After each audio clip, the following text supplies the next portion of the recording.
Pierre-Emmanuel, est-ce que ce serait pas un bon moment dans cette émission pour être détestable avec moi? Ah, Guillaume. Oui. Guillaume. Oui. Dans ce monde en perpétuelle mutation, qu'il est bon de pouvoir se raccrocher aux repères éternels que sont votre manque de clairvoyance et votre incompétence.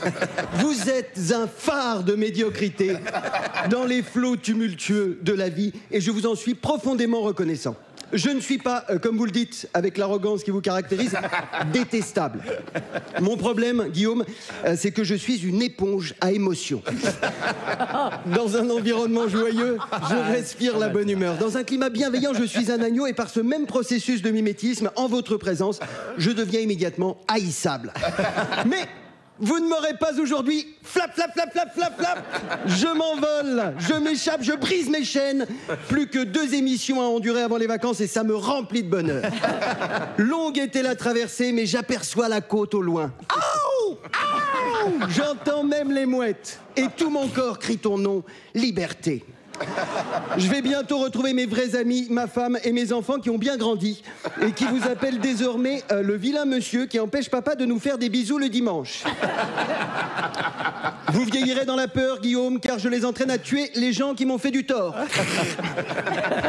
Mais assez parlé de vous, intéressons-nous plutôt à nos faux auditeurs. Et cette semaine, c'est Melvin qui nous écrit de Saint-Roustan.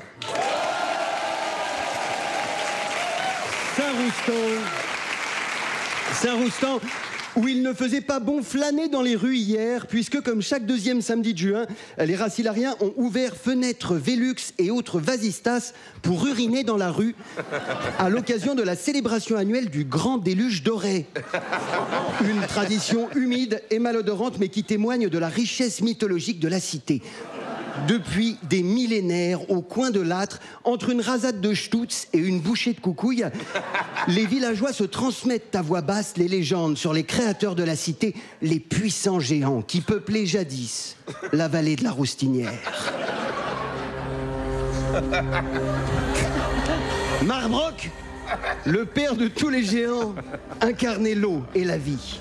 Sa vessie, disait-on, pouvait contenir 1000 lacs. Et quand il se soulageait, les cascades jaillissaient, les rivières se formaient et la nature verdoyait. Arbres et plantes s'abreuvant de sa miction féconde. Marbroc était craint de tous, sauf de son fils aîné, Kahalak.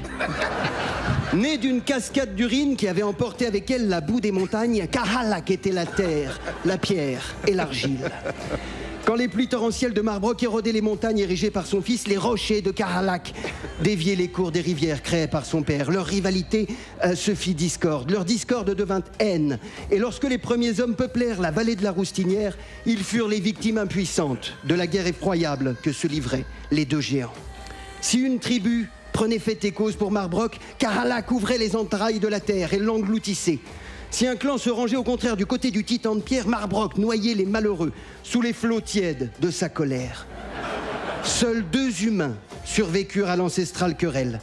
Ils supplièrent Marbroc et Kahalak de les épargner et afin d'apaiser leur fureur et les réconcilier, leur firent don d'une invention qui allait révolutionner l'avenir de l'humanité. Un objet qui pour la première fois unissait l'argile de Kahalak et les fluides de Marbroc.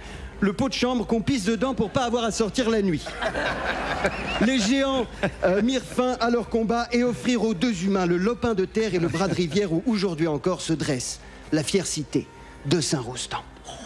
Mais revenons à Melvin qui nous écrit: bonjour, j'ai participé hier aux festivités du Grand Déluge doré. C'est la première fois que j'ai un rôle dans le spectacle de clôture. Je jouais le pot de chambre, mais on ne m'a pas indiqué si je pouvais recracher et je commence à avoir un peu mal aux joues. Eh bien, Melvin, bravo pour votre abnégation. On va se renseigner, on vous répond la semaine prochaine. D'ici là, si vous avez des questions, posez-les à vos proches, sauf Melvin, évidemment. Et si vous n'avez pas de proches, posez-vous des questions. Merci Pierre-Emmanuel.